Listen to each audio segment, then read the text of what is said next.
Hello there, ladies and gentlemen. You are going to see some weird, confusing things this episode. And by that, I mean that we recorded all of this in one go, which included our summer draft for our box office league, as well as Super Mario Invincible Daredevil. We like to talk, so it came out to about 2 hours and 50 minutes worth of discussion. So, in order to kind of trim that up a little bit, you are going to see our Super Mario, Invincible, and Daredevil discussion. And then I will post a draft video in the next couple days, which will just be the draft. So figured I'd clear up any confusion. Sit back, relax, enjoy the episode. Like, comment, sub. We don't get into any intros on this episode, but we do on the draft episode. So keep an eye out for that. But yeah, enjoy the episode. It's a banger. It's a very good discussion here. So I have not. I'm watching it tomorrow. Okay. Then get out of here. I'm just kidding. You can stay. I'll just take my headphones off. There will be spoiler talk. I'll just sure, not but like right away, now, but there. okay. Yeah, you're good. I guess we'll start off with an initial reaction to the Super Mario Galaxy movie. In 3, 2, 1.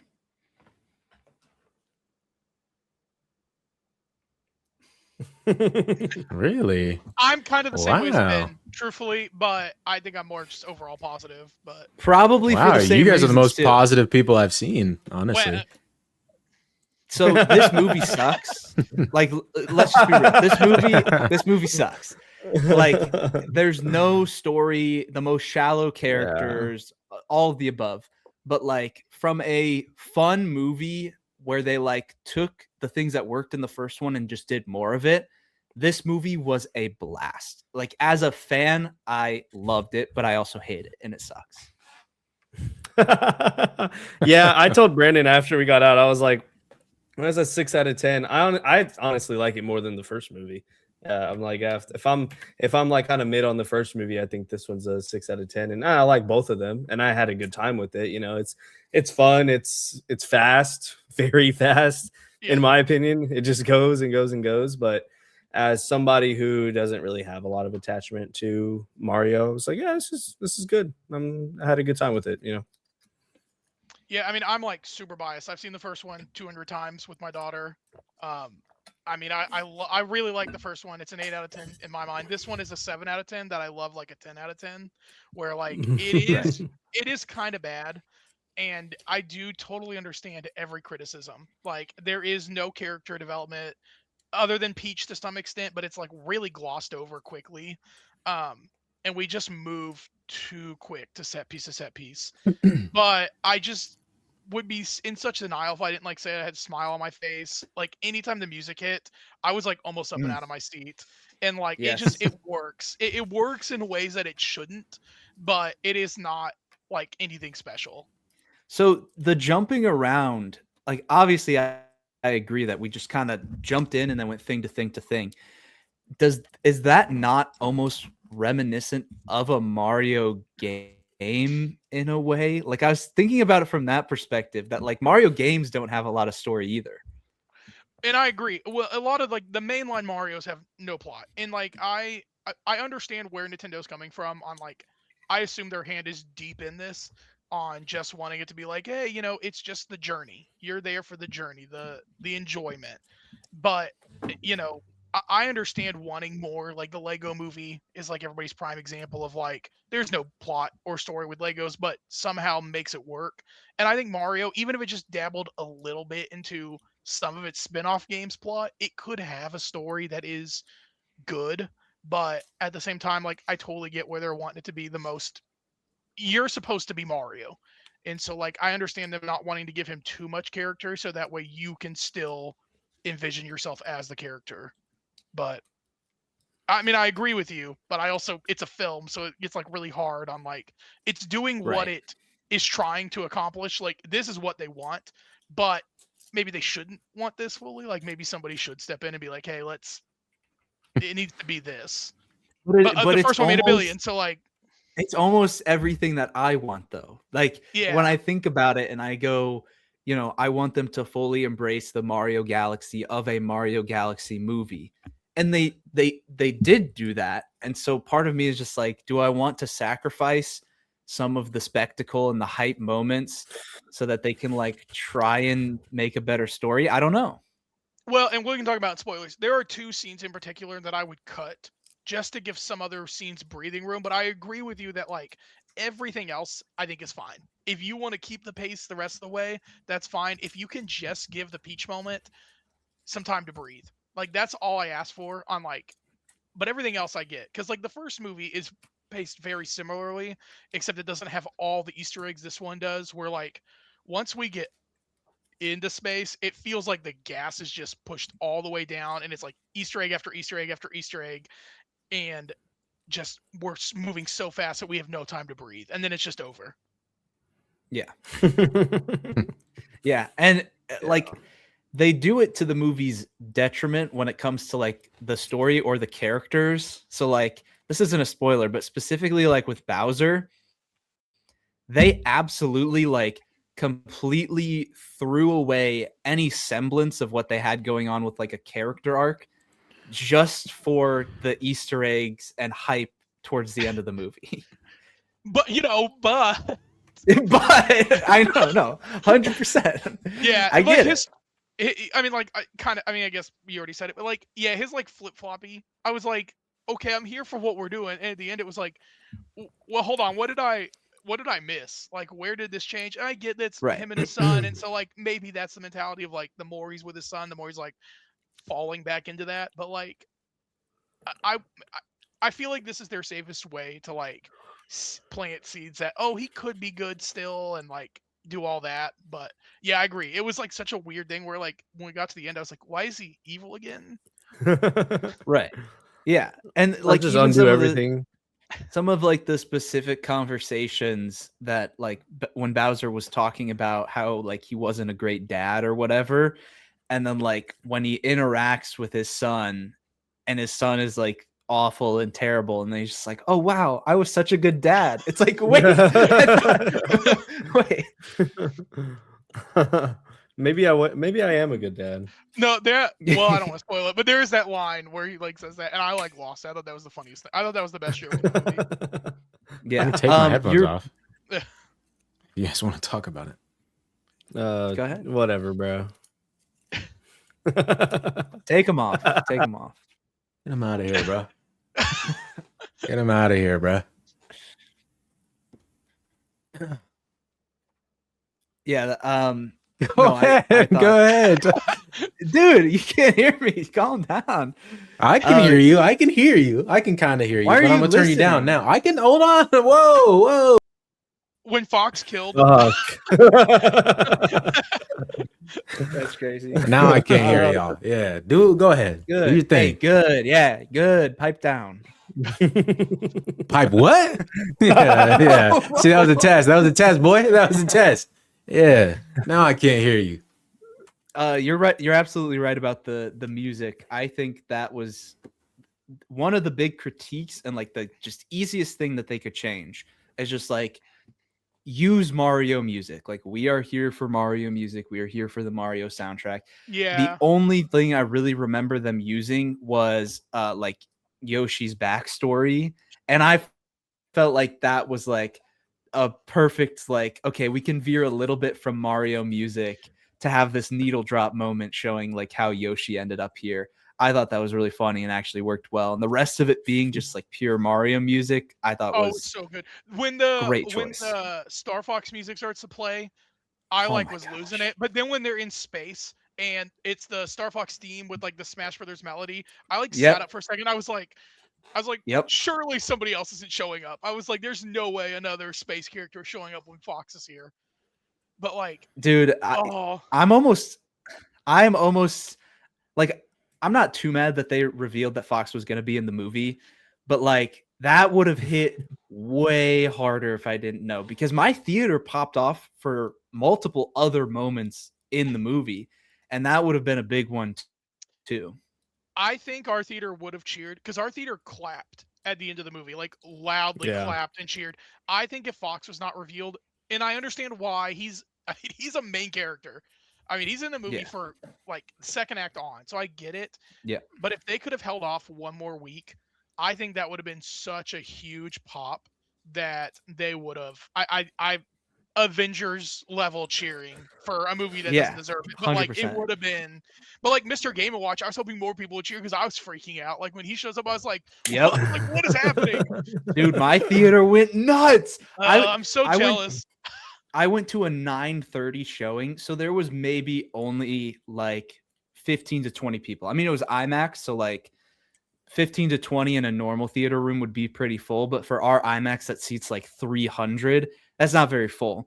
But the people who were there were like seriously into it. So yeah, we got the literally like when Luigi did the paint, and then all of a sudden Mr. Game & Watch, like I literally heard people from behind just like, what the fuck? It was so good. I wanted to pop really hard good. when they cut to 2D animation for Star Fox or for Fox. I was like, Oh, I like almost dude. elevated out of my seat because I was like, is this what the spinoff movie could look like? Like, is this what they're teasing, or is this just like here's a one-off thing Dude. of it because we don't want to do the models for the rest of them? Yeah. Honestly, I love their approach to this movie, and it makes me look like a little bit in hindsight not as fondly at the Sonic films. I like the approach that Sonic has done. But like just the fact that at the end of the first Mario movie, they teased Yoshi, and then instead it's like, oh yeah, you do get Yoshi, but you also get Fox, a little throw in at Rob, a throw in at Game & Watch, Bowser Jr. It's like Rosalina. It's like, let's just keep going and going and going and going. We're 2 movies in and we've covered so much. And then I look at Sonic and it's like every movie here's 1 or 2 of the main cast of characters. We're 3 movies in and we got to Shadow. Like, not that that's bad because it's inherently very different, but I almost wish that the Sonic movies was a fully animated series like Mario is. I agree. My thing with the Sonic films comparison is that I worry that like I just don't think they would have been as profitable. Like I think I agree. the Jim Carrey of it all is Right. like without him, Sonic 1 would not have done as well. But I think by 2 and obviously 3, it's kind of found its own footing. And 4 bringing him back, I think like I wish they could switch to fully animated because I agree. I hate that we're 4 movies in and only just now getting Amy. Like Amy should have been before Shadow. Like we should have already done all this, but I agree with you on that. But I do think the Sonic movies are like better quality. Like they're better movies. I agree. But like I think as like a fan of Sonic, I really wish we had moved quicker. And I do appreciate that with Mario that like this feels like a breathed in world that's always moving, where Sonic has felt very slow because we got to bring these people into the real world. But hoping 4 can kind of change because there's like time travel rumors and all that. But yeah, I just think that like if they announce that the next Mario movie is actually Super Smash Brothers, that wouldn't feel outside of the realm of possibility. See, I think it could be, but I told Aiden this, I hope the next one is pulled back like an Iron Man 3. Like this is Iron Man 2, where you had to sacrifice the film to introduce Black Widow, Captain America's Shield, you do the Thor after credit scene, you really set up Avengers, let them do a Smash movie. Which is not, I don't think it's happening for a while, but let this be like the Pikmin, the Donkey Kong, the Star Fox spin-offs. Let this like launch that. But the next one needs to be like Wario, Waluigi, and Daisy and kind of keep this much more grounded. And like let us kind of backtrack a little bit. I'll watch whatever. I've learned now that I'm jingle the keys in front of me and I'm there. but I do hope that at least with the next one we can kind of pull it back some, because I'm fine with this being the big 40th anniversary celebration film. That's here's this that. I mean, I think Samus's ship is in it. I think Captain Falcon's ship is in it. Little Mac is in the movie, and I didn't even notice. I noticed, dude. It was split second. Yeah, in the pink hoodie, like running across the screen. I was like, whoa. But it definitely was. Well, and I thought I saw Falcon's ship, and I was like, oh, maybe I'm wrong. But then everybody online has been like, no, there was his ship. Here was Samus's in the background. I'm like, what? Just show me those characters. Just have them stand there for a second. Just let me see them and like whatever this model would be. But yeah, I think I hope the next one can kind of reel it back a little bit. But I'm glad that this could be like the big celebration film. I get it. Are we getting? Do you think we're getting a Star Fox movie? I was going to ask if you want to bring Charlie in on this, but I guess maybe not. Because the report is that there are like 6 Nintendo films in development. DreamWorks is doing a Metroid movie, is the rumor. Really? Yeah, the rumor is that Universal. No way. Yeah. So the rumor is No that way. Yeah, did you not know this? I don't know about any of these, but okay. The only one that I So- know about is the live action Legend of Zelda. Okay, so here's what has been like leaked, and I tend to probably believe it, especially because somebody said that Fox was in the movie like 2 months ago, and I was like, "There's no way," and turns out he's there. So I'm like, "Okay, this is probably true." So Universal, right after Mario's success, they approached Nintendo and they're like, "We want pretty much full access," and to my understanding, they allowed them because that's what's happening. So the rumor is this Metroid by DreamWorks. Illumination has a new Moonlight studio, which is going to be more adult focused, but it'll still have like the same budget and animation. That's what's doing Donkey Kong and Star Fox. And then Luigi, yes. Okay. And then Pikmin, Luigi's Mansion, and then a third Mario movie. Those are like the 6 that are rumored to be, other than Zelda, that are like rumored. We can bring Charlie back in if you want to have a discussion, but that's like the 6, 7 that are like rumored to be in development. We can bring Charlie back in, but I want to one last thing. Glenn Powell as Fox. Oh, so good. So like, good. Yeah. Perfect. I want a fan cast. Michael B. Jordan should be Falco. I'm just throwing that out there as soon as I can. I think he'd be such a good counter to Glenn Powell's Fox. And I need Harrison Ford. I need Harrison Ford as Peppy. I don't care who plays Slippy, but I need Harrison Ford as Peppy. Oh my gosh. Oh, I could see it. I need to think about some of those other fan casts. Like an Andros, I think should be Idris Elba. Like, oof. Just his voice. Oh my gosh.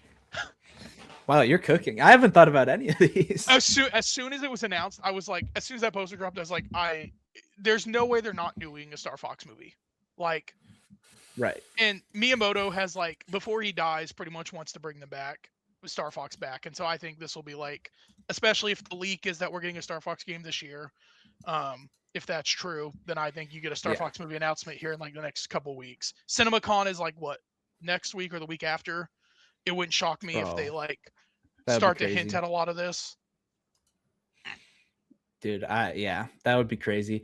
I loved Star Fox in this, but and having the animated sequence, I think was the right choice. I wish we got to see him more on the ground and not just in space.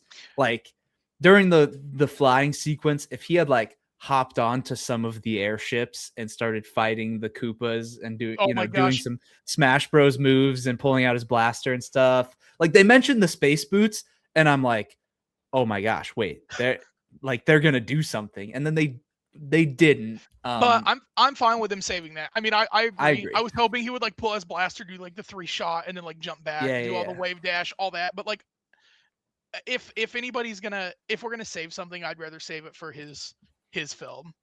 Right. I just know that they're gonna cook. Like, as much as we can talk about all the flaws of this movie, which we haven't, touched on too much compared to glazing it.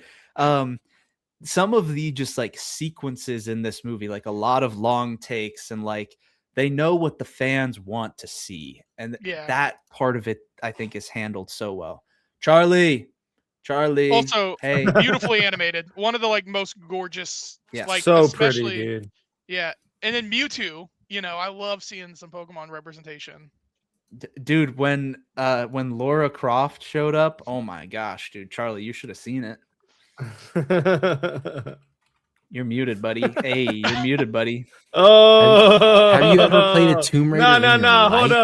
Hold up. We're not gonna get away from that, bro. He just caught you muted. That's embarrassing. Shut up, Aiden. You're muted every episode, and you're talking, buddy. Shut up. Why's your tongue blue? Is it? Are you having the Avengers Oreos? They turn your tongue blue, actually? Wow. Yeah. That he's blown an Avatar. Bro's got that Avatar tongue, bro. What you been doing with them avatars, huh? What you know about that Na'vi? Dude, lay off, bro. Lay off. Leia. Charlie, we wanted to bring you in here. Brandon, if you wanted to briefly go over what you were just mentioning. So, have you heard about the leaked Nintendo slate, or at least like what we like have heard that's in development? No. Okay, I don't think I've so heard any of it. we'll do this again. So, Universal approached Nintendo pretty much after Mario, the first one, and we're like, "Hey, Mhm. look, we want like we want whatever." And they were kind of like, "Okay." After it made $1 billion, they're like, "Whatever."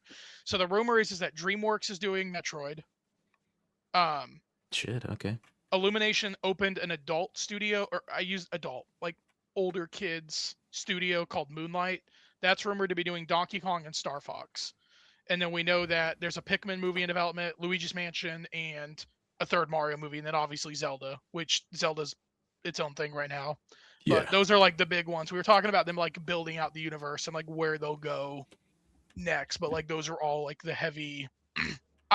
We were, you know, that Fox is in the movie, but Yeah. like a couple weeks before, somebody was like, a big leaker was like, Fox is in the movie, and they're doing a Fox movie and a Pikmin movie, and they're like, just wait till you see Galaxy and you'll understand. And so it's like very clear that they're doing a Star Fox movie. Like I would be so shocked if that leak Dang, isn't true. okay. But yeah, they're definitely like building out their universe. I just need an Earthbound film. That's like my big. It won't make any money, but I need one. Did you? So- I think we. Sorry, go ahead, Charlie. Yeah, you're right. Yeah, let me go. Yeah. You've had enough yapping time. So is there 2 post-credit scenes in this movie? Or Yeah. Okay, so I There's gotta 2. say for both. Just wondering. Go ahead, Ben. So I think we talked about this last week, Brandon. I don't know if you checked out any of our episode, but when we were talking about it I think we were bringing up the Smash Bros. Movie, but I was talking about like dream projects from Nintendo property. And what I actually said that I wanted, I remember, just for context, we were talking about how do they, if they're doing a live action Legend of Zelda and animated Mario, like, can they have an animated Link and a live action Link, and how do they do a Smash Bros movie? We were talking about that kind of thing. Yeah. But in kind of tandem, we were just talking about the projects that we would like to see. And I said that probably towards the top of my list, and at least in the top 3 that I would love to see, is a live action horror-esque Metroid series set in space. That was one of my like top things that I liked. So I didn't know, like, with these rumors and whatnot, are there any more like niche things that if you had creative control that you would? Oh, I mean, you just mentioned Earthbound, but like go a little like further than that, you know. I mean, I would have done it. See, if I was like in charge, it'd have been a little. We would have gotten Super Mario Sunshine. We would have got. Well, I wouldn't have done Galaxy 2. I told Aiden this. World would have been the sequel I did. I would have done the Koobalings and Daisy right away. We would not have done Galaxy. It'd been the Koobalings and Bowser Jr. Build out the universe, and then Galaxy would have been 3. But I mean, my like, what is my niche dream project? Because I mean, well, that's not niche. Fire Emblem is like really high up there on like what I think a fantasy like could rival Game of Thrones on like a high fantasy series. I mean, Earthbound is my Kid Icarus, a Kid Icarus animated film. I love Pit. I love the Greek mythology that they deal with in those games. So like, if I were to like say that's the most niche popular Nintendo IP that I think they could act, that's like realistically something that could be done, I think Kid Icarus is one. Which maybe we get one soon. I think realistically Kirby happens before that, and maybe even Punch Out happens before. Punch Out? Really? Yeah, I mean, like, I think Punch Out is such an easy Rocky rip, not even rip off, but like a Rocky film, like the underdog kid who works his way up. I mean, you don't do Mike Tyson at the end, but you do somebody else. And I don't know. I wouldn't be shocked if like that's something that Illumination looks at. Can I give you a fan cast for live action Ike?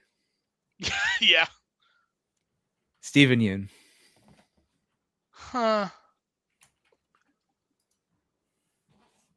I could see it. I mean, I don't hate it. Fire Emblem's so hard because I don't know where you even start. Like on like which one of them you do, because like I feel like you obviously start with Marth, but then I'm like they're all kind of similar in story. So do you take the 3 house approach and do like the Harry Potter-esque houses and do all that first? But I would be happy with Steven Yeun, especially if it was live action. Yeah. I feel like he caters to the voice as well as like he could look the part.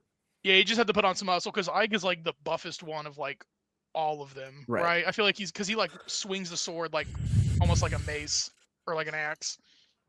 Yeah. Well, he was supposed to put on some muscle when he was playing Sentry, but Are you about to complain about Sentry? No. I like Lewis Pullman. Okay. But, you know. I thought that our Thunderbolts discussion included Also- saying that we regret ever saying anything negative about it being Lewis Pullman instead of Steven Yeun. Okay, I don't remember that, but I mean, I don't know that we ever said anything. I think an exact quote from Aiden is, "I couldn't see anybody else playing Sentry after watching the movie." I'd stand by that. I think I'd stand by that. I'd back you. I don't think I fully agree with that, but I would have liked to have seen what Steven could do. Yeah, that's fair. But I think Lewis Pullman did a great job. So I just want Steven in the MCU because I think Steven's a great actor. So He's all right. both great voice act. What? Rage bait successful. Yeah, we're about to talk about this man and his voice. Aiden, did you have anything else on the Mario movie? I know it was mostly just Brandon and I. No, Yeah, I we just skimmed I- the whole conversation. no. as I wanted to let Mario y'all- fans. Yeah. Yeah, no, I wanted to let y'all nerd out. I'm out of my element here. So, no, yeah, I said my piece on the movie, but I knew that this discussion would be mainly for y'all three. Y'all too, because Charlie couldn't make it to watch the movie. But no, that's pretty much it. No, I just wanted to see y'all nerd out on it. So I got Also, my fix. The whole thing about the pacing of this franchise, this is the Mario Galaxy movie, and it very much embraced that, but this also was kind of a Mario Odyssey movie in a way. Like not fully, but kind of. I feel like they just shoehorned that, Well, and that's what I mean, obviously we talked about it a little bit, but I think it's Galaxy in name alone, because that is probably the most popular name of the Mario movies, and this is the easiest one to be like, hey, let's expand the world, because Odyssey, I think Odyssey's the next film. I think they call the next one Odyssey, just because that's the next. The Super Mario Odyssey movie. Mm-hmm. You don't think they're gonna do Smash next? No, I don't think Miyamoto. it's next. Yeah, they Miyamoto has could. said Smash is not happening soon, so I think we really do get all these other projects before we see Smash Brothers. I mean, I could be wrong.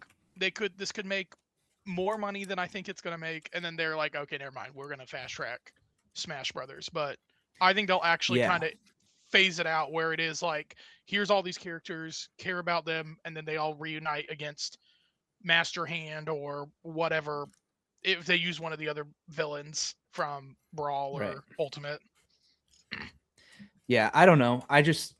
This movie almost convinced me that they're not going to do a ton of spin-off movies, and they're just going to find a way to make the Mario universe and just bring in the other characters. No, I mean, I could see that. I think that is a strong possibility. If none of these movies come out and all the leaks end up being wrong, then I agree with you. Because they use the first movie to relaunch Donkey Kong. Donkey Kong Bonanza comes out. They use this one to launch Fox. The new Fox game is rumored to come out this year. So, I mean, it wouldn't shock me if the third game is some other lower tier Nintendo character that gets the then get a game come 2029 or 2030. But I guess we'll see in the next couple weeks. I think if they don't announce something by the end of this, I'll say year. If they don't announce something by the end of this year, then I'm kind of less convinced on the rumors. But just one of them, if just one gets announced, I'm more on board with believing it. But yeah, if that means that we're not waiting 3 years between every Nintendo movie, then I'm very happy. I'd much rather that we get spin-offs and get a yearly film compared to just every 3 years get a big Mario movie.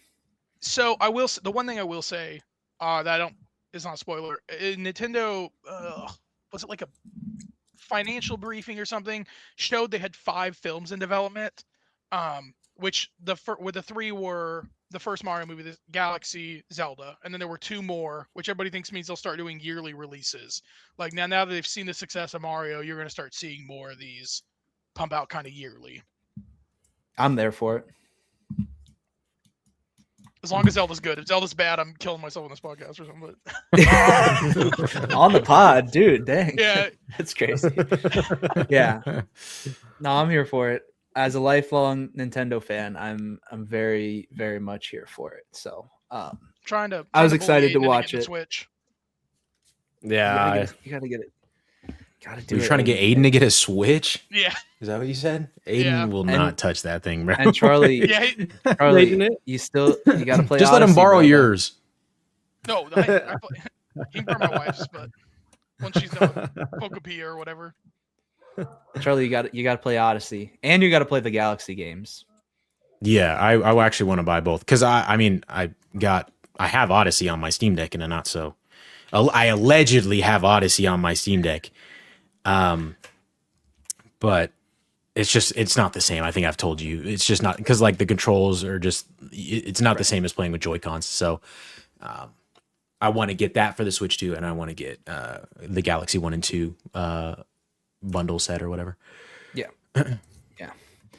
With that being said, we're going to move on to Invincible, which we didn't talk about episode 4. You and Aiden did not because we hadn't seen talk about Charlie, episode 4. you mentioned, you mentioned it. Yeah. So episodes 4 and 5, which Charlie, you kind of gave us a bit of a preface of what to expect before we actually talk about it. Can you expand on that with the whole like this being an original storyline? Because I don't really know anything about it other than what you said last week.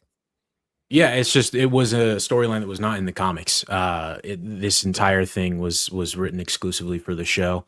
Like everything with Damien Darkblood going to hell, everything like that. So it was I think Robert Kirkman said this was something he wanted to do in the comics, but never found the time to fit it in with how the monthly issues worked and just how fast of a timetable he was on with getting those out. So, I mean, yeah. So what did you guys think of the original story that wasn't in the comics? it was boring as fuck. I knew Aiden wasn't gonna like this episode. I knew it. Yeah, I think it's one of the worst of the entire series. He didn't have time for it in the comics, and I don't think they had time for it in the show.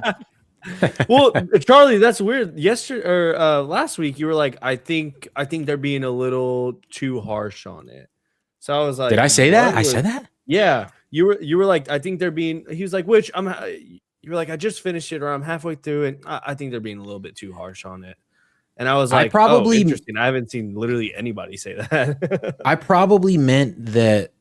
Just in terms of like they did nothing with the story and it's an entirely filler episode, because I don't think it's an entirely filler episode.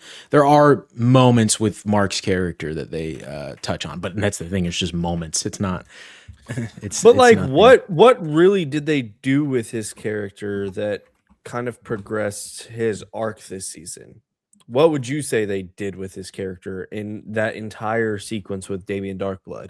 Like, I get after he puts the suit or he grabs. That's what I mean is the suit stuff, and then like him questioning, him talking to Art and questioning if he's like his dad and everything. So that's what I mean. Yeah, so literally nothing with it. Yeah, pretty much. Never mind. Pretty much. Yeah. Jeez. Yeah, I mean, it was funny. The episode was funny at some moments, like what was poking the fun moment? at the MC. There was one in particular, which was incredibly loud. Yeah, where he just goes up and just punches the lava girl and just kills her instantly, and then she just keeps reforming, and then he just kicks her and then just keeps kicking her and killing her. I was like, all right, that's good, that's funny. It's mostly funny because you're finally not having Mark get his fucking ass kicked all the fucking time. Yeah. But I don't think much more needs to be said on episode 4. Yeah. Yeah. And then dude, they're teeing up even more Damien Darkblood. That's all. Like that's the last thing I'll say. Like, yeah, they're like their surface dwellers have to be doing something, and it might be time for me to come back out. I'm like, dude, shut up. Let's stop this. Let's call This it. is Call this it is a gonna day. be another one of those things where we open up season 6 with Damien Darkblood, and I'm sitting here like I was gonna say, we're is he just now doing just the like a same shit. constant? Is he not I just a have no constant idea. throughout like the whole show? I mean, at this point, I feel like we're just gonna see him every season. Probably there's just some of those things that feel like we're just always gonna go back to it. Like there's always going to be something more with like the sequids or forget the alien species that keeps invading. Like that's just never gonna go away. The Flaxens. Sure. Yeah. I don't know, man. I don't know. I just thought of the comment.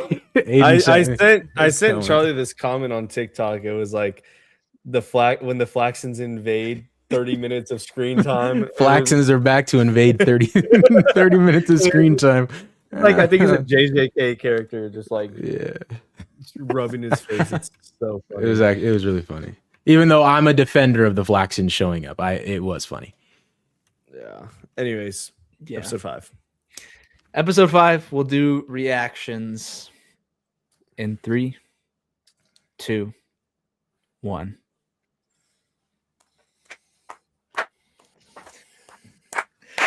Yes, sir. Yes, sir. That's how we do it. Mark, That's how we do it. Robert Kirkman, come here. That's how we do it. Fire, bro. That is how we do an episode. Top 3 episode of this entire show, dude. Of this entire show. It is in my top 3. It's not crazy to say that. It's not crazy to say that. It's truthfully. not crazy. I don't know Holy if I'd be shit, going that far dude. that quick, but it's not crazy. I'll give you that. Off the top of my head, and this is what I was telling Brandon, off the top of my head, I love the Powerplex episode. Powerplex episode is like so good to me, even outside of the Invincible stuff. Like just to see Powerplex as a character and then coming face to face with Mark, everything that happens after that. Like that episode is outside of Invincible so fucking good. And then the season 1 finale is great. The Invincible War, I could be talked into having a discussion.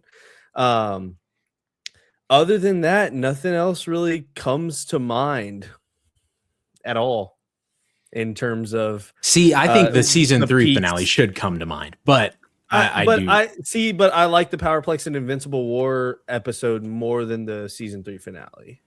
Bro loves watching Mark fucking sit in the hospital not doing shit. So like Fraud the season 3. The season 3 finale is top 5 in the entire show.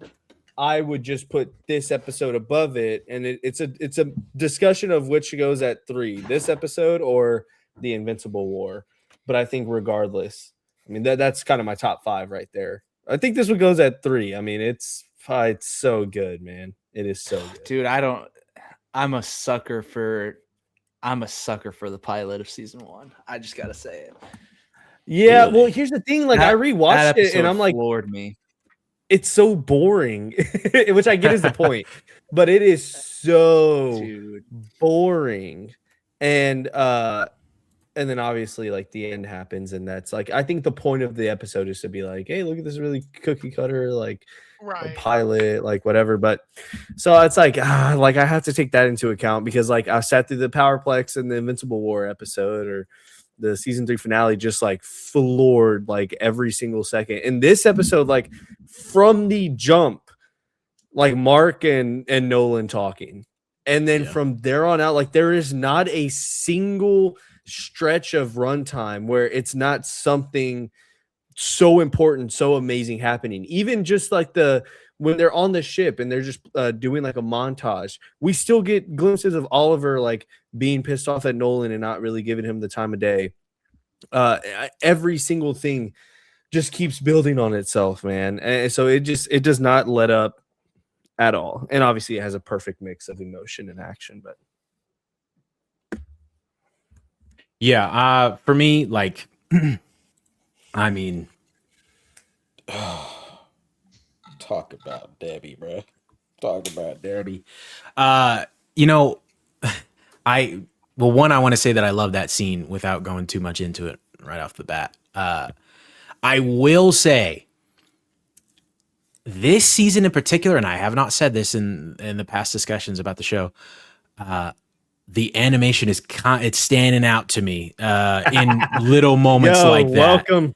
Come on, man. Come on. It's really like it almost took me out of the moment, the Debbie moment. But then like it's weird because in the very same episode, there's the fight between him and Conquest later on that is really good animation.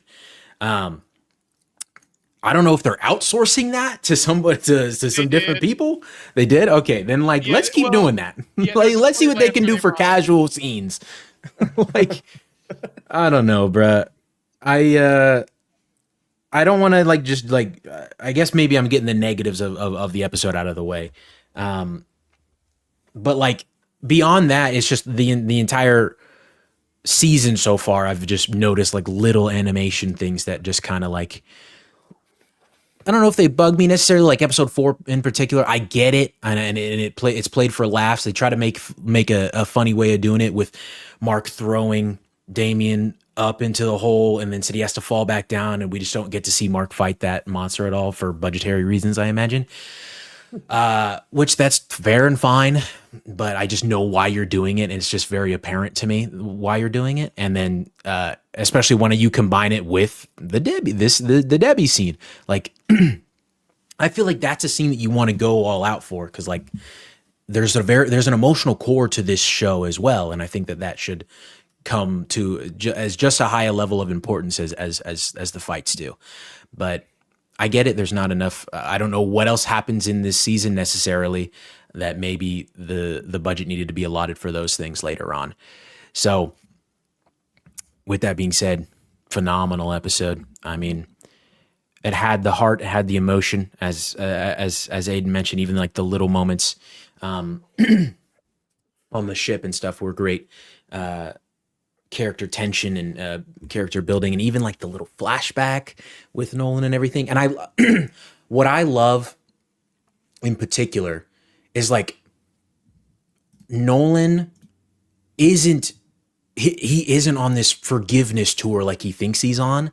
Like he's still being very much tortured for it, even from Mark, from Oliver, especially Debbie, obviously, but even to someone he thinks that he's fine with. And sure, he doesn't know this yet, but like he goes and sees Art and he hangs out with Art and they just seem to just be chilling, kicking it and drinking some brewskis, you know? And the second he leaves, his heart just drops. He's hyperventilating. Like, oh my God. Like it just shows how deep his actions hurt people, even when they like didn't affect those people directly, and just how much of like a long way he still has to go. Like we think like as the audience, like they're trying to give us like this push and pull, like, oh, it didn't work great with Debbie, but look with Art. Nope, it's not. It's really not. And so I don't know. I just love all of that. And one could argue that maybe that was his reaction to simply like standing up to Nolan in a way with saying like, I only suit up heroes. I only tailor heroes. And he was worried that maybe saying that would have pissed him off and he would have killed him for it. But I think it's the larger conversation as a whole that made him react in such a way. So. Well, and it's cool to see how it's affecting him too. Like even when Alan and Alan's girlfriend are like, yo, what's going on with everybody? It's like weird in here. And Mark's like, oh, I don't think this is all going how my dad thought it would. Like, I don't think I don't think the meeting with my mom went how he thought it would. And then obviously we saw like his apology tour in episode 2 combined with Art as well in this episode. And so yeah, it's such a hard thing because like I've thought back and we've had these conversations even when I talked about season 2 and then whenever we were talking about season 3 last year, and I'm like, it's so hard for Omni-Man to ever come back from this. It's so hard for Nolan to ever, like, what he did was so horrible, dude. Like, you go back and you actually digest and think about like all of the fucked up shit he did. Like, yeah, he's a really cool character now and we love to see him on screen, but man, like he did the unthinkable. It's like, how do you even write him back into the story as somebody for us to care about after that? So like seeing what they're doing, where I'm like, dude, I feel bad for him, but I'm like, yeah, I hope Debbie never gets back with you. Like, I hope Mark and Oliver make you feel like shit, because what you did was really bad. Yeah. So it's cool to see how they're even letting us kind of like feel bad for Nolan a little bit in this episode, but then you know, snapping ourselves back and being like, oh, but yeah, I get it, you know, like it's totally fine. I'd love for Debbie to take him back, but the realistic part of me is like, no, never go near that man ever again. Yeah, the way that scene is played out, where she just come back, opens the door, and then walks away. I was like, oh, we're doing this. I was like, we're doing this, bro. Just straight crying. I was gone, man. You're not human. You're barely a bad photocopy. Oh my gosh, man. Just like it kind of does make you feel bad for him in a way, but like, yeah, you snap back to reality in a sense. Like, I mean, you know, Debbie has at every right to feel the way she does. Yeah. And just for her to ask, like, am I still your pet? Like, oh my gosh, bro. Yeah, it's so cool after that scene. Like, she obviously strikes a nerve with him, and he like gets in his feelings about that. And then right after that scene, she's punching him in the chest, and he doesn't feel a single thing. Like, he is breaking. It's like, I love how that plays out. It's like her words are tearing him down because like nothing else will. Nobody can touch him, you know, like he's a Viltrumite. And so I thought that was a perfect scene. As Sandra Oh, I think I sent it to you, Charlie. Her voice acting. I also sent that to my wife, and I was like, I'm just letting you know she's in her bag this season. Like, look at this fucking scene. And she was like, that's why I woke up and I thought you were watching Grey's Anatomy. I was like, what is going on? Like, hear Sandra Oh yelling her ass off. And so, yeah, that fantastic scene. I want to see J.K. Simmons. Like, I want to see them drop his side of it. Some of him. Yeah. I think that would be cool. Anyways, yeah, fucking, what a great scene. Just like off rip, we're just guns blazing with this episode. Yeah. I wanted to say one more thing about the Debbie thing, but I'm drawing a blank now. I guess just like, obviously I love the part where she's punching him and like she just doesn't even care that she's hurting herself. Funny little tidbit though, like the day after when they're leaving, like there's no bandage on her hand anymore, and it's fine. but that's cinema scenes. It doesn't matter. Those animators, man. They can't even be consistent. But I mean, of course, like the way that she comes at him is very warranted, and I love that, like the difference in how he leaves her and then how he leaves Art. Like, he flies away relatively slowly, but then like leaves a gigantic whoosh behind him with how it's like he storms away like in a tantrum or something. It's so good, man. Just like her, she's like, get the fuck out of my house. And then whoosh, he's just out like one frame. Well, and I also love after that, she goes and like grabs her keys and they just have a shot just of the empty living room. Just there. And it just sits there for a little bit. Oh my God. Oh, and then don't even get me fucking started on when Oliver's telling her, like, I already lost. I already couldn't save my first mom. Like, I'm not going to let you stop me from doing this. And she's like, okay, but just promise me, I just want y'all to do one more thing for me. And they fucking have a montage of them eating dinner. That was so good. So fire. Oh my gosh. She's left by herself at the end of it, just blowing out her candles. And I'm like, oh my God, dude, this is so fucking insane, dude. What are we doing? So good. It's so good. I remember the last thing I wanted to say, and it's regards to her in the comics. I have not read the comics, but I do know that it's handled much differently in the comics. Oh, I thought you were No. It's handled much differently in the comics. Like, I believe she like doesn't forgive him like in the moment when she first meets him, but then like I think it's like the next page or the next issue or something like that. Then like they're like back together almost, and they're trying to work things out. And obviously, I think that you can't do that with this Debbie, and I think they took the right path with that so far. I'm interested to see how, like, if they continue to interact after this and see what that looks like. But I think that the way that they've written this, Debbie, with having much of a bigger role in the story overall, I think that this was the right way to handle it. And Sandra Oh, man, as you said. Take a bow. I don't have anything to add. I mean, it's incredible. It's so good, and I'm so glad that I got it on my Rotten Tomatoes board.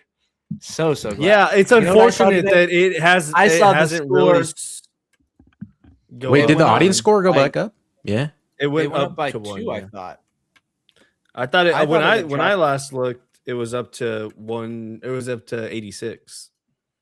Yeah, I thought okay. it dropped down to an 84 a few days ago. Oh, I thought it lowest went to an 85. It is unfortunate that like they went through those first 4 episodes before this one. I mean, obviously you have to, but that just like plummeted your tomato score, and now it's like having to like slowly work back up. Yeah. Plummeted. Oh, I'm Compared compared to last season. Yeah. I know. If they really just like keep this up, it will go up significantly. What did you said people were saying episode 6 is on the same level, Aiden? Is that what you said you saw? That's what I saw people saying, was that episode 6 is just as good. I watched today like kind of what happens the next issue. And I know we're not going to talk about Rotten Tomatoes stuff, but just letting y'all know the drama, the audience scores are coming out. They're all positive so far. Really? Obviously, that will change. How many are out right now? Like none. Just like it's like does it say less than 7? It says fewer than 50, but there's like 7, but they're all positive. Okay. So I'm like, all right, hey, let's see. We'll see how this plays out. It is holding strong. Anyways, like I've seen people say that episode 6 is just as good. Based on what I know happens in the comics, I could see that. I could see a case where this one is still really good. And I talked to Brandon about it today. Well, yeah, I could see this next episode being really good as well. We'll just have to wait and see how it plays out. But that's what people were saying. People were saying that episode 6 was just as good. Because I think people got 1 through 6 is what they got to see. So 7 and 8 are still up in the air, but 1 through 6, yeah. Okay, Which 7 and 8 will be the better. I think 6. I'd be kind of surprised if 6 is as good as this, but I think 7 and 8 could. Yeah. I feel like 7 and 8 could, like I think we are gonna see a run of like last season with Powerplex, Invincible War, and Conquest finale. I think we're gonna see a run like that. I think there's maybe a possibility where that run started with episode 5, and it's like the last 4 episodes rather than the last. It just depends on how much 6 covers. Like, I mean, me and Aiden know kind of where the season's going, and so like I think it just depends on what episode 6 actually covers. Because I think it'll either be, I agree with you, as good, or it'll definitely be lesser. But I still don't think it'll be bad. Yeah, no, not at all. And of course, I want to touch on like the fight a little bit. Oliver, what are you doing, dog? Like, that's great. He's He's just a kid. He's just a kid. He's just a kid. That's the first thing I thought of. The other thing you sent me, he said, "Bro, I wish I could do something, bro. Bro, I wish I was there, bro. I wish I was there, bro. I wish I could do something." That's a new Soups thing. He was watching the episode. He's like, "Bro, I wish I could help. Yeah, I wish I could do something." Everyone's like, actually crazy. Bro, what are you gonna do, bro? What are you gonna fucking do? Oh my gosh. But like in reality, like Oliver, why did you want to come, bro? Like, what are you doing? You're doing like every time you're either almost getting torn in half, your head is getting crushed. Come on, Oliver. But I gotta say, you're giving us some sick shots. That conquest shot of him about to bitch slap him. And then my god, Mark comes out. Oh dude, my god, dude. So good, man. And then, dude, I love it because like I didn't know what Mark meant. Like I thought he was gonna take him back up into space and then just like let go of his neck. But he's like, you're never breathing again. And just, oh my god, I could not imagine what I was about to witness, bro. I had food when I was watching the episode. When the moment happened and he like I put the food down. My mouth was wide open watching. Like it was insane. I could not oh my goodness, man. I was literally wincing. See, I was like, because I didn't know this is how the fight went. I didn't know this is what the fuck was gonna happen. So he just and it just and starts just Dude, yanking, and bro. he's so like he's literally being choked out, and he's still like he goes out, and then he goes back for more. Yeah, and yeah. more. More. I'm Mhm. like, stop! End this! End this! End this! Dude, and dude, Stephen Amell's voice, or Stephen Amell, what? Stephen Yoon's, Stephen Amell from Arrow.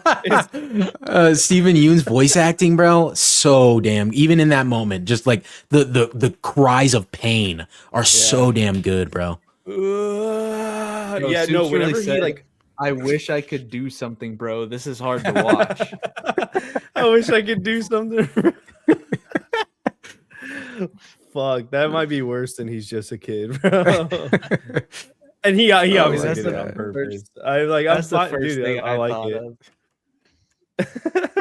Just a kid. I wish I could. I could do something, bro. Yeah, that was incredibly hard to watch. Just seeing him like just like vomit buckets of blood. Just dude.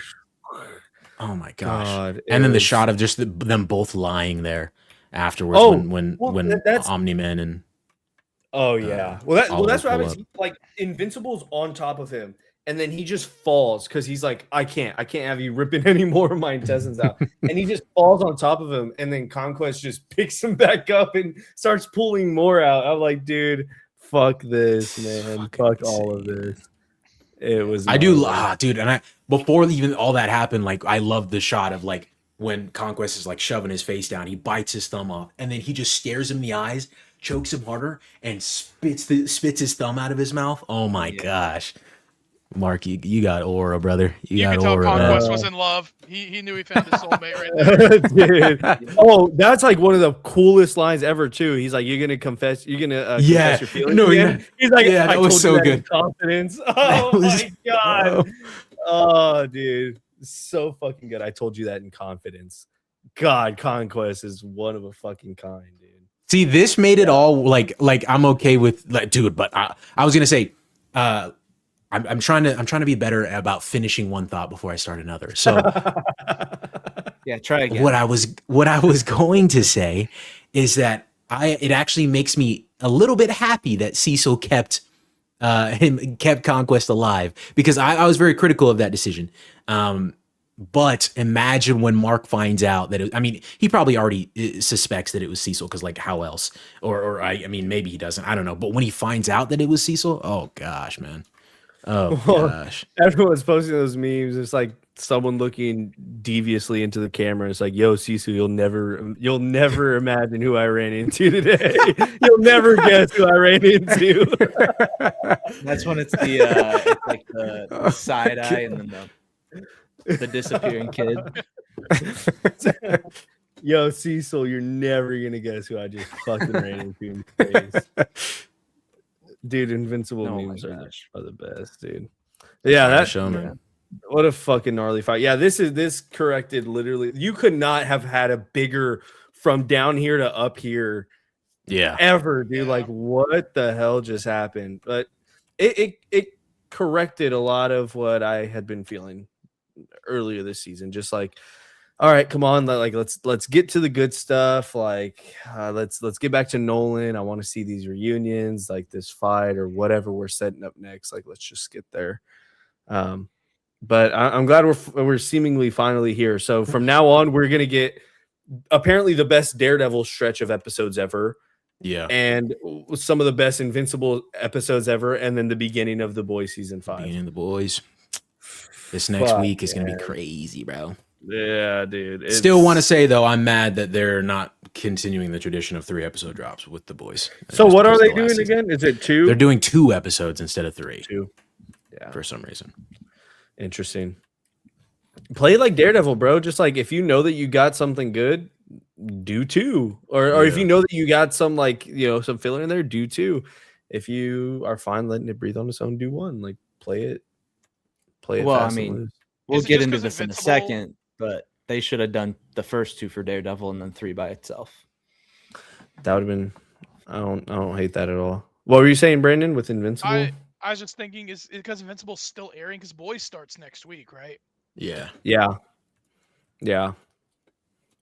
So I think next week are they same day? Yeah. Is it the same what day? day is April 8th? The What day is it? Wednesday.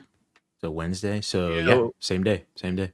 Well, and they're both Amazon, so they'll both probably come out at 2 a.m. and then Daredevil will be coming out Tuesday evening. I assume is Yeah, what's happening. Daredevil comes out at 8 p.m. your guys' time. 8 p.m. Tuesday, and then Wednesday at 2 a.m. is when we get Invincible and The Boys. So we'll have 2 episodes of The Boys, 1 Invincible, 1 Daredevil. Yeah. Fuck, dude, that's gonna be awesome. Oh, that's gonna be Crazy. so fucking awesome. Yeah. Yeah. Yeah, I mean, fantastic fucking episode, dude. I'm excited Yeah. to see I don't what's know next. what I'm more you can excited say. for Thrag. Fuck, man. I cannot fucking wait to see Thrag. Oh my god, Lee Pace, man. I'm Yeah. very excited for that. But yeah, way to right all Yeah. your wrongs. Seriously. Speaking of peak television, let's move in to talk about Daredevil. We are riding it high right now. This feels reminiscent of a year ago when we were like Andor, Invincible, and for me, Daredevil Born Again season 1. That like we are in that era right now, which is Well, is so great to see. What So was it? It was like a smooth transition of Invincible, Severance, Daredevil into Daredevil and/or Invincible, right, or something like that. But I remember those Severance Thursdays, or like Thursday morning I'd watch, or like the Wednesday before I'd watch Invincible. Next Thursday, Severance, and then Daredevil was thrown in there somewhere. yeah, So peak. no, it's- This is what I've been waiting for. yeah. We talked about it last year that like we were on a crazy run, but I feel like this is just as big of a run for me. So Yeah. we'll touch on Daredevil episode 2 because Brandon has seen that, and then he can hop on out of here for us to discuss episode 3. So yeah, Daredevil episode 2. We'll do an initial reaction in 3, 2, 1.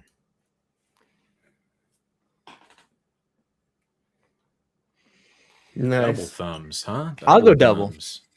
I'll go double, Yeah. but I gotta say that it definitely was aided by the fact that I watched 2 and 3 back to back, because I think like as a continuum they kind of paired well together, and it made me view the whole block a little bit better. I mean, Yeah. I not do love that the we're diving bullseye in- stuff. I'm a sucker yeah, for the not that bullseye we're stuff. diving into episode 3 right now, but like episode 3 is clearly better than episode 2, but I still really, really enjoyed episode 2. Yeah, I thought episode 2 was good. I mean, I had kind of made the mistake of watching that and then doing a whole day of work and then Super Mario and then watching Daredevil episode 3 today. So I'll have a lot more to say about Daredevil episode 3, but episode 2 I thought was good. Yeah, from what I can remember. Yeah, I'll be honest. I don't have a lot to say about episode 2. I enjoyed it. I think this season overall has been such an improvement, but I also was a fan of season 1. But I really enjoy just what they're doing. I like BB's arc and like her doing the underground stuff. And I love I'm not the the fight. biggest fan of that. Oh, really? Yeah. I like BB. I don't really care for like it takes away from in like the grand scheme, it takes away from what I really do care about, which is Matt and like that stuff. But I do like her, and I think a lot of it is they regret killing Yeah. Ben Urich, and so right? they're like and so they're like, hey, we're gonna have his niece kind of take that role, which works, but I also don't love it. Yeah. But I enjoy it. I don't hate it. Like there's nothing in this episode that I directly remember hating. I also watched it Tuesday night, so I'm a little foggy on it, but Yeah. Oh, nice reference. but I mean, like, I That's love the crazy. ending fight, like with Daredevil. I thought that Oh, whole finale was really well done. Mhm. But yeah, overall, I mean, I liked it. I definitely like this season. I feel like it's improving on everybody else's complaints about season 1.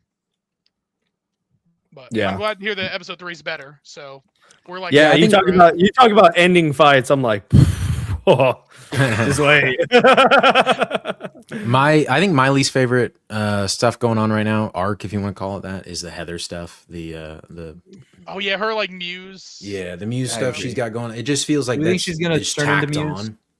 I feel think like she'll I turn feel like- into Muse. yeah. I feel like that's what they're setting up, but I don't know that they're really doing a great job of that. Like so far, like you're just repeatedly showing me her suffering with this stuff. Like she's having visions of Muse, and like that's as deep as it goes. Like okay, I get it now. I get it that she's struggling, but like let's maybe dive a little bit deeper or add another element to this. And I don't know, don't have an like issue also with it. I feel like they could add more to it for sure. Sure. But I kind of like to see that they're finally tying it in with Fisk. Whereas like this season feels so much more cohesive. And we talked about it last week, even with Cherry and Kirsten.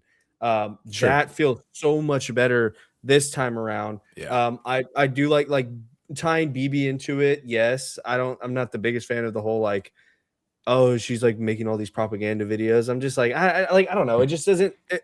I don't really care. He just doesn't like it because he was wrong. He thought it wasn't her, chat. He thought it wasn't her. But it was Oh, really? Yeah, You thought it no, wasn't her? I didn't think it was her, but it just feels like, how do we take this character and make her like more directly towards Fisk? Because you can't do that with power scaling. I mean, fuck, she's a girl, like a teenage girl, not a girl, teenage girl. Sorry, she's like a little girl compared to Fisk. So it's like, all right, how else do you do that? It's like, oh, she's making these propaganda videos that's making Fisk mad. Why would Fisk give a fuck? Like, why would he care about somebody going online just making propaganda videos about him? Like, I just don't feel like that's something that would really strike him as much as it has been shown that it is, if that makes sense. Like for him to be on a rampage about like, who's making these videos? Like, this is like, what? This is horrible. I don't know. And maybe he's more so like concerned with there being a leak. Maybe that's what it is. Maybe it's there being a leak, and that's what he's more concerned about. Yeah. Sending, I forget his name, but I forget Daniel. his name in the show, but yeah, Gandolfini, sending him to like go investigate it and being like, you wouldn't know if there's a leak. Like, I put you in this position for a reason. Maybe that's what's more direct to Fisk, but I don't know. It just feels like kind of a way to be like, let's get her involved. Same with Hector's daughter. Just like, I don't care. I just don't care. But I pulled a Charlie. I did one thought and then jumped to another. But yeah, I don't know. I just Right. We're not about to call it pulling a Charlie. We're not about to do that. Yeah, the Heather stuff. I do like the Heather stuff because it's tying it into Fisk. Like now she's also crumbling from the weight of Fisk and Vanessa kind of lingering over her. Do this for us. Make sure that this is done, while also dealing with Muse. And like Fisk even calls, or was it Fisk or Vanessa, or maybe it was somebody else, like even calls it out where they're like, oh, you're directly, and I might be getting into episode 3 stuff. I think you are getting into episode 3. Okay. It doesn't matter. Okay. Like they even call it out and like directly use her like very traumatic experience to help push their agenda. So I do like I feel like, yes, they could add a lot more onto it, but I feel like what they're doing compared to what they did in season 1, making it all cohesive and having these all tie together, I think has been a good step up from last season. So it makes me not really mind the Heather stuff all that much. I also just find her reason for, I don't know, selling out in a way and joining Fisk to be a little puzzling to me. Like I get it that she was attacked by a vigilante, quote unquote, but she was also in that very same moment saved by a vigilante. Yeah. So like, I don't know.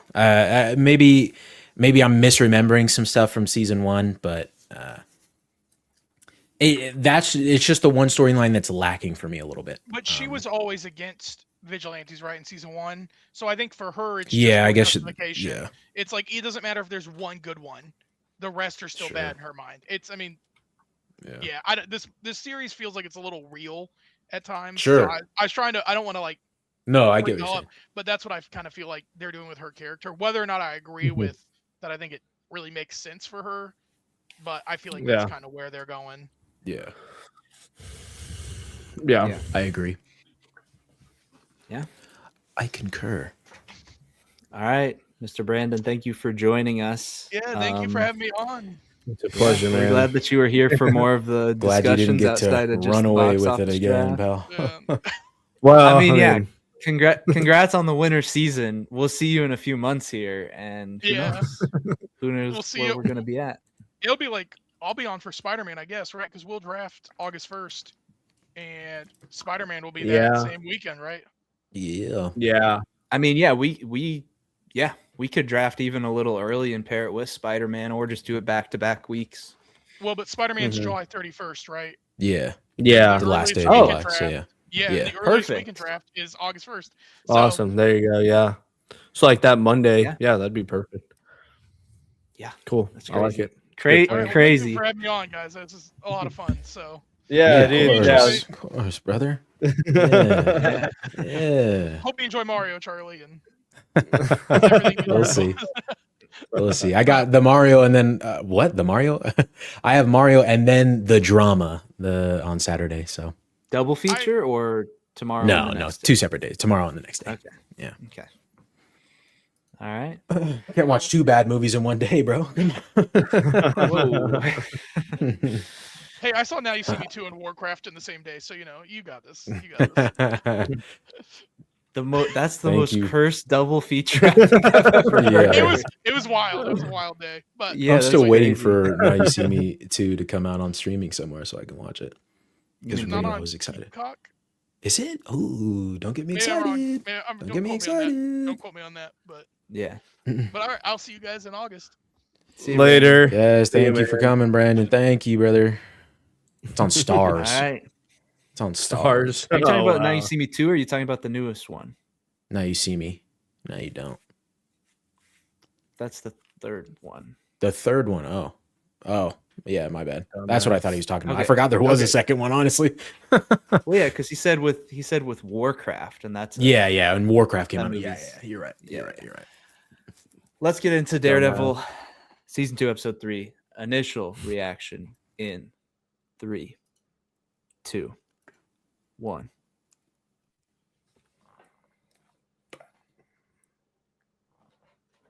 Charlie, Mr. you gotta Charles, start man. start talking.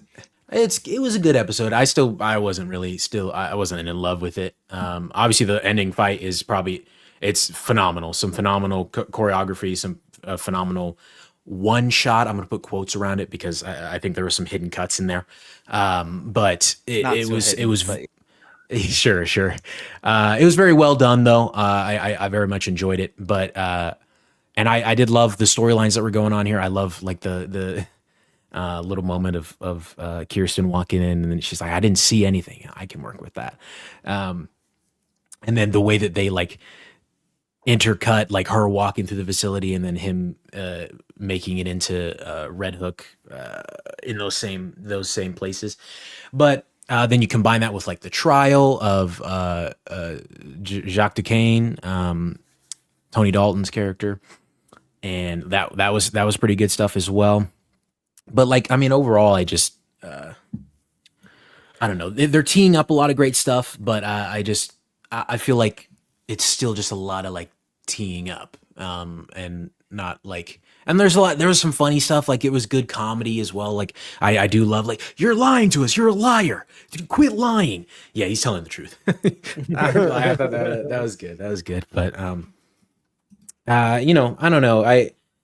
Seeing Karen being so open to murder is a little like after how shaken up she was with Wesley. And granted, that was a long time ago now. I understand that. Yeah. But like she's actively sitting here contemplating that after how shaken up she was. Granted, there is a moment in season 3 where she's like proudly proclaiming it to Fisk, like, yeah, I killed Wesley. But like I feel like that was more of like a just trying to get under Fisk's skin rather than actually being proud of that moment. So like I took a little bit of issue with that, but like that's at the end of the day, I'm not going to harp on that too much. I just I don't know. And then you combine like as Aiden was mentioning with what Hector Alazar, his Alcazar or whatever, his niece or nephew or daughter or whatever she is to him. Like, yeah, that stuff is like, I am excited to see White Tiger, but like, I feel like she's just like she's a little kid right now. Like she has no idea what she's doing. So it's just now like I'm just watching more. Dude, that was your fault. She's just a kid, bro. Like that's like I don't know. Like I'm watching her just want to do her best. I'm like sure like she helps and slices their tires up and everything like that. But I don't know. I want to like really when she's grown and like or like she's capable and she knows actually what she's doing. Then I'm super excited for it. But I just feel like right now it's a weird moment. It kind of a lot of heavy stuff.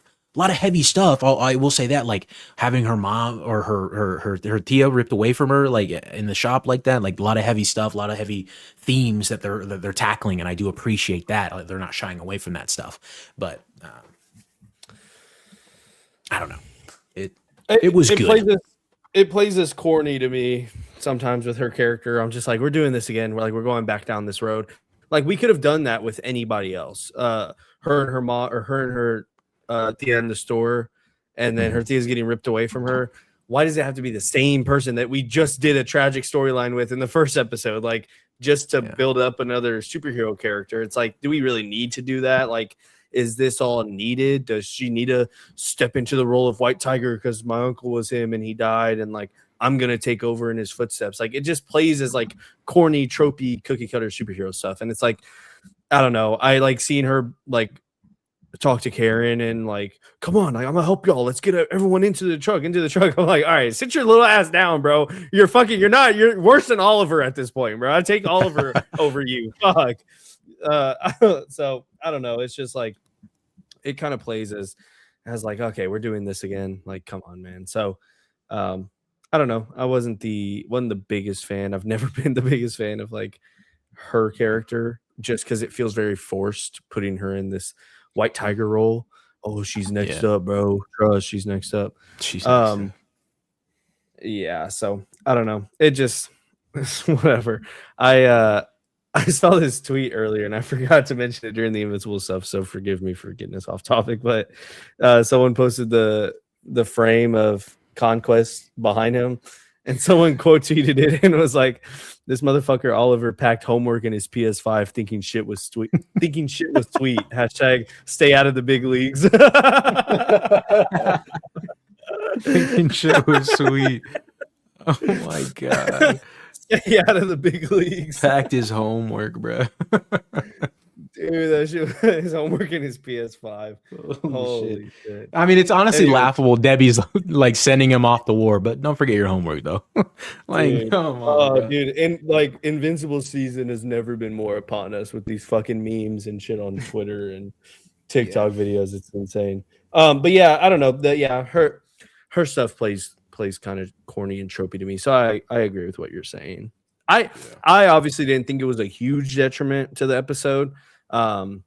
Even whenever I first saw her walk into Kirsten's office, right? Because that's what I was at episode 2. I don't know. Even whenever I saw her just come back into the show, I wasn't automatically like, oh, here we go again. I mean, I was engaged. I'm going to be as engaged as I can because I'm giving Kirsten and Cherry that treatment. But Kirsten and Cherry, the stuff there is just so much better than he's just a kid, bro. So, yeah. Yeah. I think for me, like, the reason why I loved this episode is not necessarily because I think they have like completely, it's not like this season has peaked here, but I think this has given me more confidence than ever that like we're on the right track. Like 3 episodes in, it's a coherent through line of a story. We're building towards something. I've heard that episode 4 is really like the episode where they lock in, and especially like towards the end of it, things start to get crazy and then they don't miss from there. So for me, like as somebody who adores this show, hearing that and knowing that this is kind of like just the starting point of us continuing to climb the hill. I loved this episode so much. Yeah. So part of it is just like assuming that the next few are also going to like continue getting better and better. Yeah, well, and that's like I love the ending of the episode where Fisk is just like, you know what you have to do, and now he's just gonna play everything as like, look what Daredevil did. He went out here and he killed all these people that were on this Northern Star, and like him and like I love the shot of Daredevil just standing there like mouth wide open, just in the car, like I can't fucking believe that he just did that. And Karen just being like, he just blew it all up. Like it's such a good moment. It's that fucking push and pull that was in the original series and between Fisk and Matt. And I love that. I love that shit so much. Especially the line of because we talked about this before, I think maybe after episode 1. I'm not sure, but why hasn't Fisk just revealed Matt's identity? Like, what's the reasoning for that?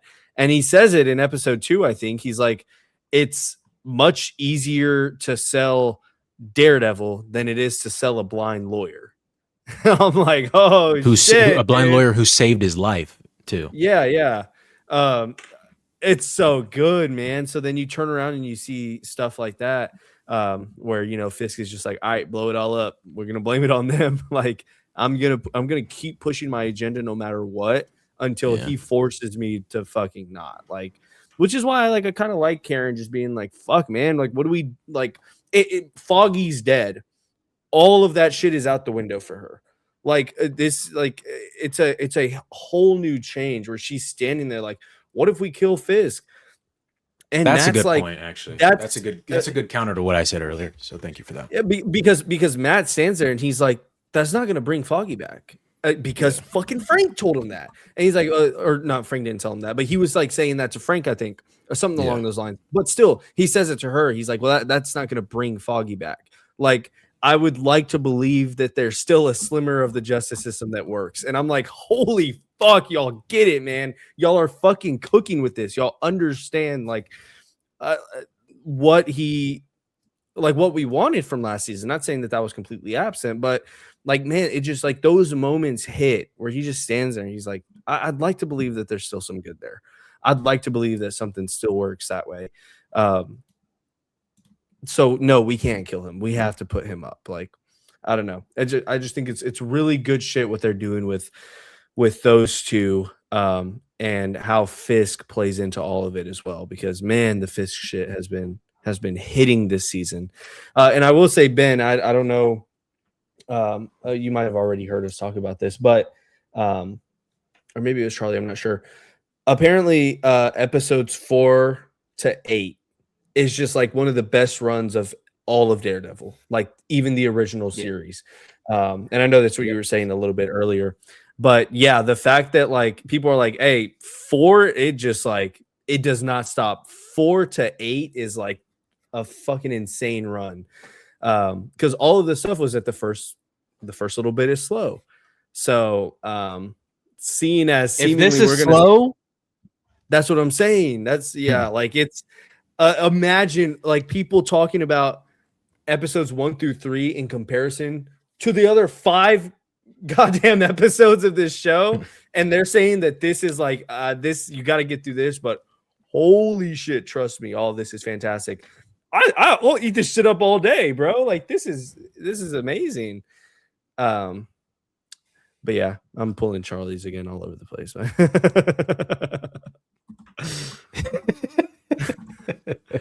I love the cat and mouse game that we're seeing again with Fisk and Matt. Yes, I.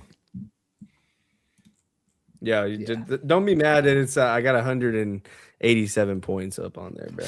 Bro, you didn't even want it, bro. When you were about to get it, when it was about to pick your name, you're like, I don't even know if I want it. Oh my god. Rage bait successful. It was all part of my plan, bro.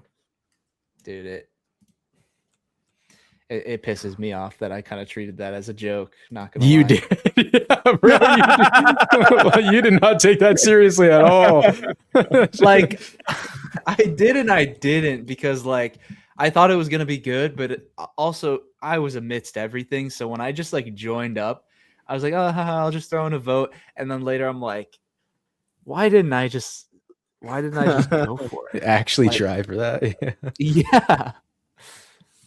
I mean, That's now you're in a good yeah. place to go against me, though. If we end up wanting the same project, so I guess that's true. because I have 2 tickets, you have 9, so 9. Oh, I Yeah. feel like seeing the drama shit. I don't know. We'll talk. We can talk about the Rotten Tomato stuff next week, but seeing all this stuff with the drama, bro.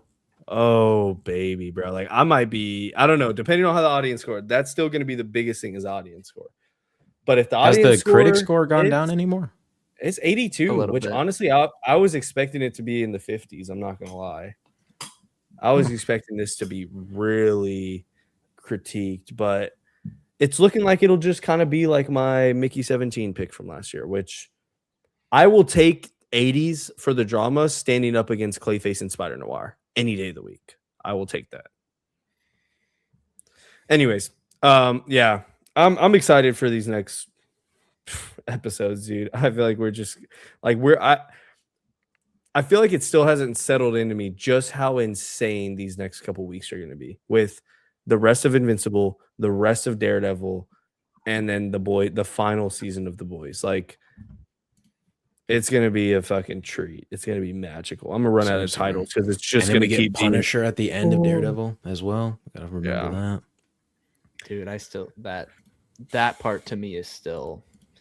I did not realize that we were getting the Punisher special that early. I really thought that was like late year, and maybe that's something that we knew, and I'm just being dumb. But I really thought that was happening later on. But I'm not gonna complain. He's just a kid, bro. He's just a kid. I'm excited, but yeah, so good, dude. so good.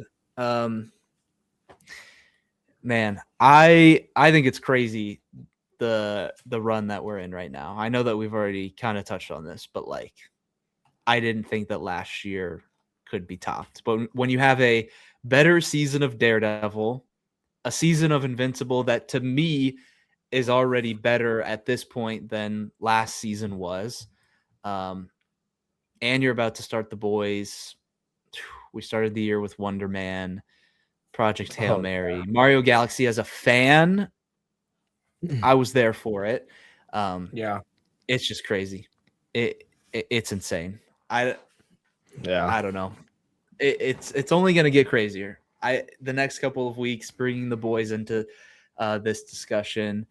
What do we have next for movies? What's in May? Mando and Devil Wears Prada. That's about and Obsession. Come on. Yeah, all of Charlie's picks, and then Mando and Devil Wears Prada. Yeah, April's kind of a dud for movies, but dude, it's really just Michael and the drama coming up. Pretty much. Michael drama, Devil Wears Prada, Mario. Mando. Yeah. Mario that just came out. Yeah, but yeah. We got decent movie runs, but TV right now. Hey, this is our area to lock in. TV hat comes on. Movie season is on pause for right now. There's a freaking bug, bro. Damn, bro. New house already got a bug up in there. Bro, that thing has like 20 legs, bro. YouTube thumbnail. Bro, he's like, thanks for building me the house, sucker. Thanks, bro. I needed a new house, sucker boy. Dude, I don't have any like tissues or napkins here. Use your mouth, bro. For what, bro? You ain't gonna kill him, are you? What the fuck? To kill it. The hell's Are wrong you with you, kidding boy? me? Bro. This thing is crazy. I'm taking a picture and sending it to you guys. I think all life is precious. You guys need not to get these that little reference. things. Holy crap, dude.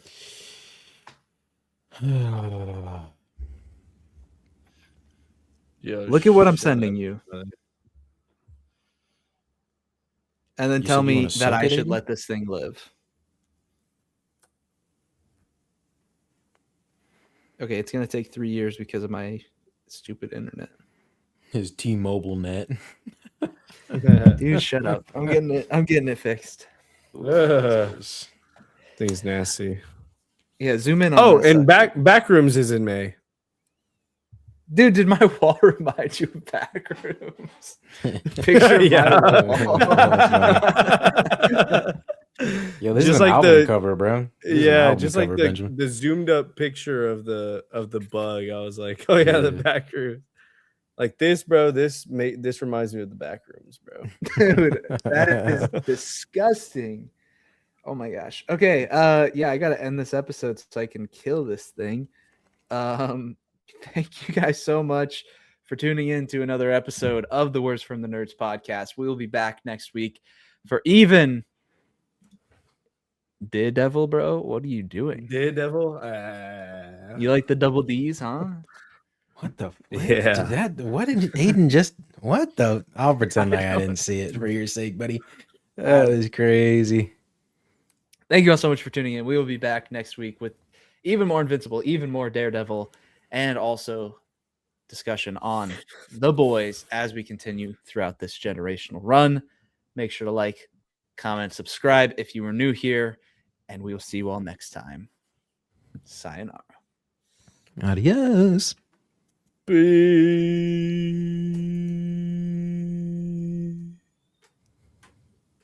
Look at these two boys looking at the top. Oh, bro, Good- come on. I got to go to sleep, bro. Good I got to thing- go to sleep.